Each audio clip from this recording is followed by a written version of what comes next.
Salut à tous, on se rejoint aujourd'hui pour un petit test du Midji, donc le Midji C2. Pour ceux-là qui l'ont vu, il y a le déballage qui est déjà prévu. Donc le Midji C2, ce modèle déjà, Humidigi, dur à dire de bon matin là, j'ai un peu du mal. Donc petit test que je voulais dire. Donc ce modèle-là est déjà vendu, c'est pas la peine de me contacter. Oui, on a supprimé les AAA. Je pensais pas que ça allait faire tant de demandes parce qu'en fait on a supprimé et tout le monde me demande il est où l'article des AAA avec les téléphones à venir, à vendre ou à réserver. Ben écoutez, on l'a supprimé. Voilà, on l'a supprimé, on n'est pas une boutique. On s'est dit qu'il valait mieux la supprimer et puis est-ce que là, le site grandit très vite, donc il y a pas mal de changements à prévoir à venir. Donc faut que je m'y mette, j'avais pas prévu tout ça. Donc qu'est-ce que je voulais dire? Donc voilà, si vous voulez un smartphone, ben vous attendez le déballage et vous aurez la surprise comme tout le monde de découvrir parce que bon, c'est moins marrant. C'est vrai qu'on disait ce qu'on avait commandé, donc du coup, ben, les gens, c'était moins une surprise pour nous, pour vous aussi. Donc là, ça sera plutôt sympa. Vous ne saurez pas ce qui arrive. Il y a du lourd, il y a du très lourd qui arrive. Comme d'hab, on va dire. Allez, donc ce Humidigi C2 il est déjà vendu. J'arrive pas à le dire, hein. Humidigi C2 est déjà vendu. Si vous intéresse, vous avez un lien d'achat juste en dessous de la vidéo, première ligne. Enfin, deuxième ligne, vous avez un lien d'achat, vous pouvez passer par ce lien, vous tombez directement sur la fiche de produit. Donc c'est un smartphone qui vient de la boutique Gearbest, pas besoin de le dire. J'arrête de marquer dans le titre aussi, parce qu'à chaque fois, pour Gearbest, on m'a fait la remarque. C'est vrai que c'est... voilà, les gens ils ont compris au bout d'un moment. Donc, c'est un smartphone qui fait 117,29€ sur la boutique. La description, donc on a affaire à un écran 5 pouces en Full HD, processeur 6750T, octa-core 45 Go, 5 Android 7, 4 Go de RAM, 64 Go de mémoire interne, 13 Go de mégapixels à l'arrière, il y a un appareil photo, 5 mégas à l'avant, 2G, 3G, 4G avec la 800, il n'y a pas la 700. Au niveau de la carte, on a une carte de 256 Go, on peut rajouter une carte SD 256 Go et la batterie est donnée pour 4000 mAh. On verra tout à l'heure ce que ça donne, les dimensions 14,2 sur 6,9 sur 9,5 mm d'épaisseur, proche du centimètre quand même. Donc pour être plus précis, on est sur un écran Isgo avec le Gorilla Glass 4, donc ça c'est la protection d'écran. Et niveau appareil photo, à l'arrière on a un Samsung S5 K3 L8. Et à l'avant, est-ce qu'il est précisé? Est-ce que, hop, on va s'avancer un peu, on a un Galaxy Core GC 5005, je connais pas du tout cette marque. C'est pas grave. Allez, donc niveau caractéristiques, c'est une fiche technique assez complète, assez sympa honnêtement, et un téléphone qui est vraiment agréable. Allez, on passe directement au design. Le design de l'appareil, donc on retrouve un écran 5 pouces à l'avant, Full HD protégé par Gorilla Glass 4, avec un écran qui est en 2,5D, donc un peu arrondi sur les bords. Il n'y a pas de film sur l'écran. Bon, comme je l'ai dit, il y a un Gorilla Glass, mais bon, ça vous empêche pas de rajouter un film ou un verre trempé. On va l'allumer, hop, ça fait un peu mieux. Non, on va l'éteindre plutôt. Donc à l'arrière, je reprends mon souffle. Excusez-moi, j'ai couru dans l'escalier. Là, voilà, rien de spécial. Donc à l'arrière, on a une coque en métal, un flash LED à l'appareil photo qui ne ressort pas du tout. Au contraire, il est limite, il rentre un peu, et ça c'est plutôt sympa, ça évite de les rayer. Sur le côté, on a le tiroir SIM. Hop, attendez, j'appuie. Hop, voilà. Le tiroir SIM. Donc on a une nano SIM, deux nano SIM ou une nano SIM, une carte SD. Donc il faudra choisir entre l'un ou l'autre. J'avais dit j'arrêtais les modèles noirs, mais bon, c'est trop dur à filmer, on a du mal, on n'y voit pas très bien. Pourtant j'ai la softbox, mais bon. Donc le port jack, le port de rechargement, le haut-parleur. Ici on a les boutons. Donc c'est un beau téléphone quand même. Il est plutôt sympa. Umi, bah après ça on se ressemble tous. Hein. Tu prenais tous les Umi, ils ressemblent à ça. Voilà, c'est tous la même forme. Depuis pas mal de temps, Umi, on dirait qu'ils gardent les mêmes designs. Ils changent juste l'intérieur, ils rajoutent 2-3 conneries. Là on a le Umi S qui est en test chez Jérôme. Et il est assez épais parce qu'on a une batterie de 4000. Il ressemble beaucoup au Redmi 4X. Enfin, ça, c'est mon avis personnel. Sauf qu'il a le capteur à l'avant, à la place de l'avoir arrière, et ça, c'est plutôt bien. Donc, je crois que j'ai tout fait. La laine de notif, on peut la voir. Elle est là, juste au niveau du haut-parleur. On va attendre, voilà, vous la voyez. Donc, il y a une aide de notification dessus. On passe directement à l'écran. L'écran, je le répète, Gorilla Glass 4, écran 5.5 en Full HD. Pendant que, hop, j'efface ces notifications. Ça revient, ça s'en va et ça revient. Donc un écran plutôt joli. Donc Umi nous a toujours habitués ces derniers temps à mettre des jolis écrans. Depuis le Umi Super, je suis fan. Voilà, le Umi Super, c'était vraiment le téléphone qui m'a vraiment beaucoup plu. Il est pas tout récent, mais pour moi, franchement, j'avais vraiment adoré ce qu'ils avaient fait. Donc ils ont continué, ils ont vu que la formule marchait, ils ont continué, donc l'écran il est plutôt joli. Donc il n'y a rien à dire là-dessus, il est super réactif. Vous n'aurez pas de problème pour écrire avec des applications de type SwiftKey. Qu'est-ce que je vais faire d'autre? On va faire le Miravision. Je crois que j'ai tout mis quelque part. Non, le Screen Touch Test. Le Miravision, c'est les options, on va aller voir s'il y a. Non, Screen Touch Test, il n'y a aucun problème. On va aller voir s'il y a le Miravision. Donc affichage. On a bien la capteur de luminosité. On a le mode nuit. On a en mode multimédia, en mode web, en mode lecture. Il y a donc un pourcentage différent pour chaque mode. Et il n'y a pas le Miravision, vous ne pouvez pas changer la nuance des couleurs. Je cherche le display tester. Alors les fuites de lumière. Ah, il y a l'air d'avoir... on peut voir un peu légèrement l'éclairage sur le côté, on le voit pas là, on le voit là. C'est très léger par contre. Si je mets mon doigt, ça va pas marcher. Donc les couleurs sont bien vives. Hein.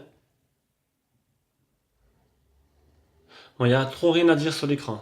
Comme je vous ai dit, Lumi a trouvé son rythme de croisière, c'est un 5 touches.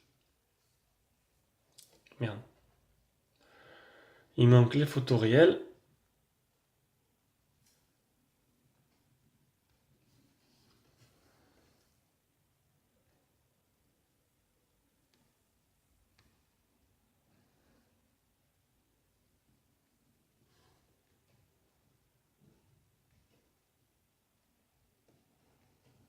Donc voilà, rien à dire sur l'écran. Il est très bon. Allez, on passe directement à la partie logiciel. Le logiciel, et là, il y en a à dire là. Parce que bon, c'est la première fois que je vois UmiOS. Et je me dis, ah, c'est super sympa, c'est pas mal UmiOS et tout. Eh ben, il y a quelques ratés quand même. Hein. UmiOS, ils en ont trop fait. Donc déjà, vous slidez à gauche, vous avez des petits raccourcis. Donc ça, c'est vos applications que vous avez été... Ah non, même pas, j'allais dire, que vous avez utilisé dernièrement. Mais ça, War Dragon, je ne l'ai même pas installé. Si je clique dessus, normalement, ça m'amène sur le Play Store. Donc en fait, ça, c'est... ici, vous avez les dernières nouvelles. Donc ça, c'est plutôt sympa. Là, c'est de la pub. Donc c'est un peu débile. Là, vous avez 3 applications récentes et une pub. Ici, la barre de recherche. Donc, je voulais vous montrer un truc. Bon, déjà, le capteur d'empreinte. Regardez, hop, capteur d'empreinte marche très bien. Tac. Voilà, c'est ça que je voulais vous montrer. C'est qu'en fait, vous déverrouillez le capteur d'empreinte. Mais après, vous remettez quand même ce menu-là. Et ça casse les couilles. Mais, disable. Ah, vous pouvez l'enlever. Voilà.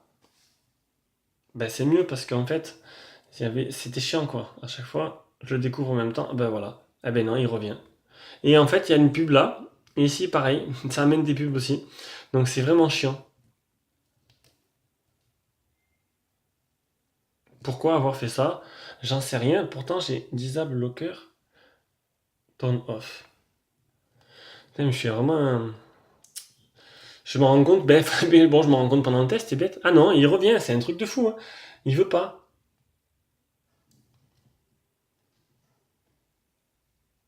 Bon, voilà. Donc, écoutez, je sais pas pourquoi ils m'ont mis ça en plein milieu. C'est vraiment, là, c'est la merde. Hein. C'est la merde, hein, avec des pubs qui apparaissent et tout. Franchement, UmiOS, c'est vraiment pas exceptionnel. Il faut qu'ils arrêtent là, ils en ont trop fait. Donc là, ce que j'ai fait, c'est que je vais vous montrer les applications que je n'ai pas pu désinstaller. Donc, il y en a pas mal. Donc ça, et une belle pub qui apparaît juste en même temps. Bon, ça ne l'a jamais fait. C'est vraiment la merde. Pourquoi il y a une pub qui apparaît juste sur le... Bon, FreeShare, Touchpad, bon ça c'est un clavier, FreeShare c'est pour transférer des fichiers, ça j'ai pas pu les supprimer, ici donc il n'y a rien d'extraordinaire, c'est les applis système, voilà j'ai mis ça, donc le congélateur on peut pas le supprimer, c'est pourquoi bon, faut figer une application, et tout ça, Avatar Master, sécurité de données, tournage des applications, système privé Quick Touch, Anti-Volt, bon le thème c'est normal, 360 sécurité et clone, des applications système qu'on peut pas supprimer, donc franchement c'est c'est trop, là Umi c'est trop. Donc je pense qu'ils ont fait en partenariat cette surcouche avec des... je pense qu'ils doivent avoir des... comment dire? Ils doivent toucher des sous par rapport à la pub qu'ils ont fait, qu'ils font sur la surcouche, et franchement c'est abusé quoi. Donc je vous conseillerais tous à mettre un launcher pour essayer de faire sauter cette surcouche, parce qu'elle est peut-être fluide, elle est peut-être bien, il y a quelques applications sympas et tout, mais avec ces pubs qui sont un peu intrusives et tout, et c'est pas le top. Surtout qu'il n'y a pas que ça. Il n'y a pas que ça. Ils sont où je cherche la galerie. Elle est là. Tac. Je vais vous montrer. Regardez. Tac. J'ai deux malwares. Voilà. Là, elle est infectée par deux malwares. Donc, il y a l'application de Cloud. Ah oui. Application de Cloud parce qu'ils ont mis un Cloud un peu comme à la manière de Xiaomi. On peut enregistrer nos messages, nos fichiers, nos photos dans un Cloud en fait, dans des serveurs en Chine. Ça donne envie. Et on peut voir qu'il y a deux malwares. Un Trojan et un Riskware. Donc ça, c'est dans les thèmes, et ça, c'est dans l'application Cloud. Voilà. Après, bon, qu'est-ce que ça va changer? Qu'est-ce que ça va faire? Ben, vous voyez, ces pubs qui apparaissent, c'est peut-être à cause de ça. Allez, on va aller voir dans les paramètres. Donc, alors, à propos du téléphone, donc, on est sur du UmiOS, on est bien sur un, à jour, on est bien sur un modèle C2 en Android 7. Impression, accessibilité, système privé, tac. Donc ça, c'est pour avoir un petit endroit où vous pouvez cacher vos applications, histoire si vous avez fait des bêtises ou pas. Cloud Service, ça je l'ai dit, donc c'est pour enregistrer dans le cloud. Les comptes, sécurité, localisation, la LED de notification, les boutons, ils peuvent être cachés ou pas cachés, ou on peut utiliser les boutons sur l'écran ou les boutons en bas. Donc tant qu'à faire, prendre des boutons qui sont ici, retour menu et le bouton central, même s'il n'y a pas de bouton sur l'écran. On peut à bout mettre les boutons sur l'écran, mais bon, c'est un peu bête. Je sais pas pourquoi Umi ils font ça. Umi, ils mettent des boutons en bas et ils les activent qu'après. Comme celui Umi Super, il y avait une mise à jour pour activer les boutons en bas. Bon, là, il reste dans la tradition et il change pas. Mémoire, batterie. Donc ça, la batterie on s'en fout. La mémoire, on a bien du 4 Go de RAM. Le stockage, on est sur du 64 Go, c'est plutôt pas mal. Application, notification, affichage. C'est tout. Ah, il n'y a pas de double tap, il n'y a pas tout ça. Il n'y a rien. Bon, après, y a pas, c'est pas trop utile, mais bon, ils n'ont pas rajouté tous les petits trucs que souvent un surcouche rajoute, comme hop, on slide à gauche, on slide à droite, des petits widgets de l'écran. C'est bon, elle est simple, elle, mais bon, elle est vraiment intrusive avec deux malwares et ces pubs qui apparaissent que j'arrive pas à enlever. C'est vraiment dommage d'en avoir fait autant. On attend un peu à LOS avec impatience parce que l'iPhone va sortir de son côté. Donc, j'en étais où? Je parle. On va faire le OTG. Donc, il est bien OTG. Voilà. Et on va le remettre là. L'appli Phone Tester. Pour voir les capteurs du téléphone. Accéléromètre, gyroscope, champ magnétique, boussole, ça c'est bien. Capteur de lumière, capteur de proximité. Il doit être là, ici. Voilà, il est là. Il est vers là. Voilà, voilà. Allez, on passe aux performances. Donc les performances avec le Antutu 36272, 3156 pour le PC Mark, 1741 Geekbench, 580 2015 et le Epic Citadel. Ah merde, je l'ai pas fait. Bon, mais tant pis, vous aurez pas Epic Citadel, on va directement passer au jeu. J'ai oublié, j'ai zappé. C'est bizarre ça, d'habitude j'installe tout. J'ai oublié de le faire, bizarre. À moins qu'il soit... Non, ben j'ai oublié de l'installer tout simplement. C'est peut-être pour ça que j'ai oublié de le faire. Allez, on passe directement au jeu, c'est pas grave, avec Rayman.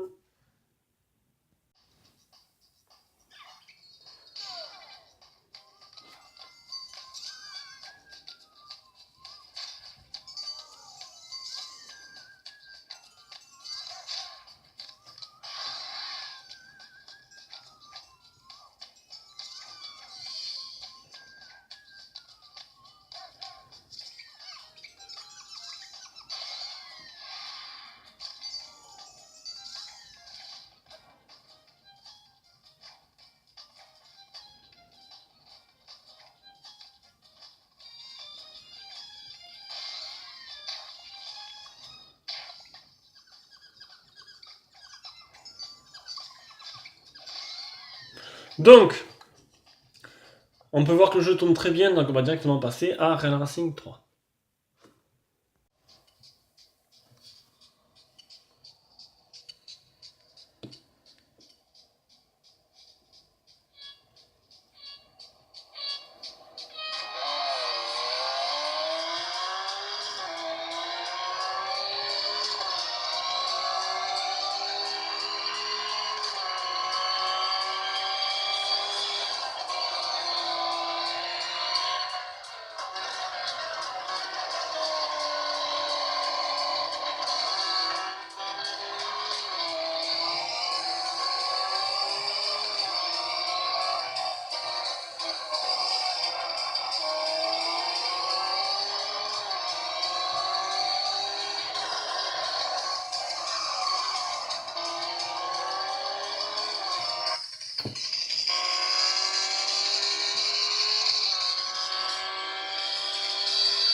Bon voilà, pas de problème là-dessus. Pour la partie graphique, ça tourne très bien.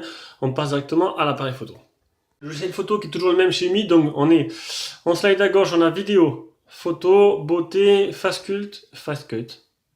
Ah, pas mal. Ok. C'est un peu comme voilà, sur Instagram. Non, sur Instagram, sur Snapchat, excusez-moi. Donc voilà, ça rajoute des petites conneries. Alors après, on va retourner en mode photo.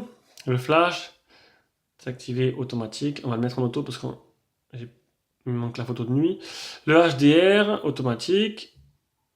Là, c'est pour changer, hop, les options. Donc filigrane, accéléré. Ah, on peut faire des vidéos accélérées, c'est plutôt mal. Et vidéos beauté. Et hop, les paramètres. Je vais trop loin. Les paramètres, donc le chemin stockage. Reconnaissance du visage, enregistrement d'informations, déclenchement par rapport au sourire, débit de bits. Tapez sur l'écran pour déclencher, on t'attend anticipativement. C'est tout ce qu'il y a. Bon, c'est déjà pas mal. Donc c'est bien. Une surcouche assez complète niveau photo. Et en plus de ça, regardez, on a des filtres en temps réel. Voilà, donc vu que je suis pas, je dis à chaque fois, un photographe professionnel, je vais pas m'aventurer sur donner un avis. Enfin, donner un avis. Je vais dire, ouais, ça me plaît pas. Je vais vous mettre en fond, en plein écran, là, toutes les photos que j'ai prises dans toutes les conditions que je peux avoir. Et après, je reviens pour vous faire un petit point là-dessus, ce que j'en ai pensé.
Donc, vous avez dû voir un peu les photos en plein écran. Donc, bon, c'est exploitable, hein, c'est correct. Après, bon, je vous l'ai dit, je suis pas un professionnel, donc je vous laisse vers votre propre avis. Je vais pas vous dire c'est pourri, c'est bon, c'est mauvais, il y a une nuance de trucs. Je peux vous dire que la photo de nuit, il y a un voile blanc en dessous, en bas de la photo. Et que dans la vidéo, je trouve que bon, entre la luminosité, un peu comme le Midi Cristal, hein, le niveau luminosité qui bouge beaucoup. Voilà, allez, on passe directement au GPS. Mais on va pas couper, on va directement passer au GPS.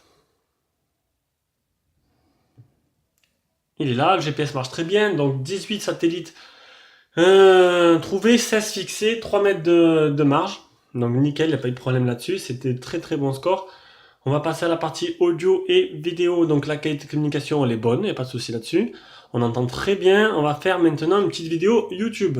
Avec une petite vidéo en Full HD. Voilà. Full HD en Wi-Fi. Ça saccade, ça galère, ça galère. On va passer en 720p. Hop. On n'y voit rien, c'est plutôt sympa. Allez, on va changer, on va se mettre là. Tac.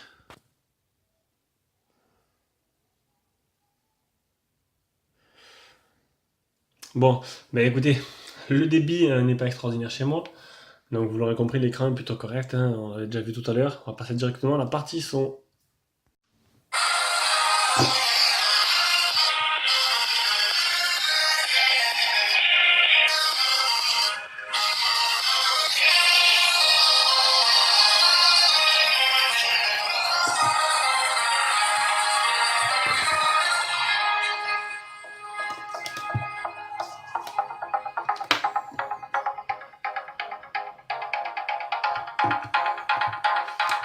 C'est plutôt sympa quand même. Plutôt... Ah, ils ont foutu le jack en bas.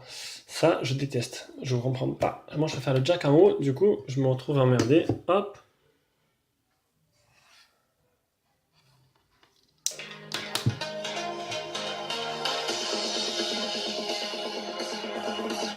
Donc, le son est plutôt correct.